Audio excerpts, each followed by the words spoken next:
आज हमें अपीयरेंस के लिए और लिखित जवाब के लिए उन्होंने बुलाया था, तो हमने लिखित जवाब भी दिया और वो सबमिट किया जवाब। और हमें पूर्ण विश्वास है कि स्पीकर साहब जो है बहुत जल्दी हमारा जो इस्तीफा है, रेजिग्नेशन है विधानसभा की मेंबरशिप से, वो एक्सेप्ट कर लेंगे। क्या बोला, क्या बोला चर्चा हुई? क्या आपके रिप्लाई से खुश, मतलब सेटिस्फाइड हुए स्पीकर? आज जितना उन्होंने पढ़ा उससे सेटिस्फाइड लगे। बाकी वो डिटेल में प्रोसीडिंग बनाएंगे। जो उन्होंने पूछा हमने बताया। मेनली तो इसमें ही था कि इसमें जो रूल ऑफ बिजनेस जो विधानसभा का है, उसमें ही अगर कोई भी मेंबर विधानसभा का अपने मर्जी से, अपनी इच्छा से त्यागपत्र देता है, तो जो क्योंकि जो स्पीकर की जो पोस्ट है कॉन्स्टिट्यूशनल पोस्ट है, उनके लिए दोनों पक्षों के जो मेंबर्स होते हैं, एमएलए होते हैं, बराबरी के होते हैं, बल्कि हमारे संरक्षक है हमारे अधिकारों के। तो जो उनकी प्रिविलेज है वो भी देखते हैं, मेंबर्स की सब करते हैं।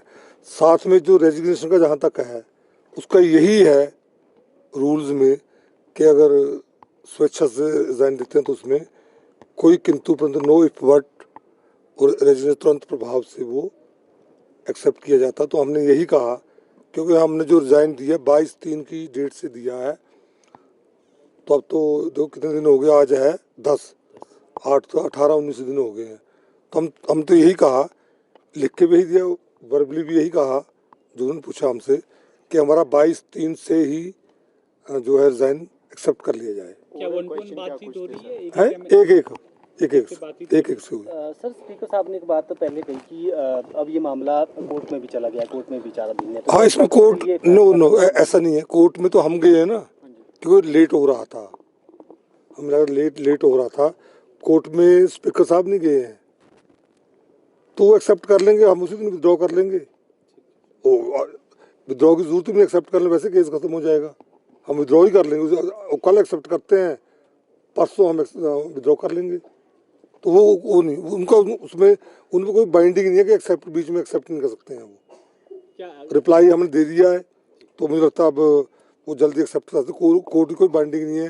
कोर्ट ने ये नहीं कहा कि जब तक कोर्ट का फैसला नहीं होता है तब तक स्पीकर कोई उस पर फैसला ना करे, ऐसा कुछ नहीं हुआ है। तो इसलिए उसमें कोई बाइंडिंग नहीं, अभी डेट नहीं दी है उन्होंने, डेट नहीं दी है।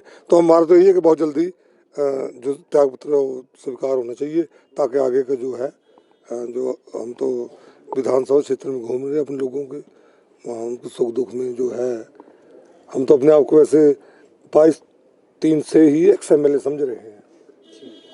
हम तो पूर्व विधायक है। आप लोग सेटिस्फाई हैं क्या? निष्पक्षता के साथ सुन रहे हैं आपको स्पीकर साहब? जो सुना उससे तो आज तो लगा, हमें उम्मीद है कि वो एक्सेप्ट कर लेंगे। बाकी तो चलो, let the time come, result come. अभी तो हम होपफुल है, एंड होप से ही चलता काम। ठीक है सर।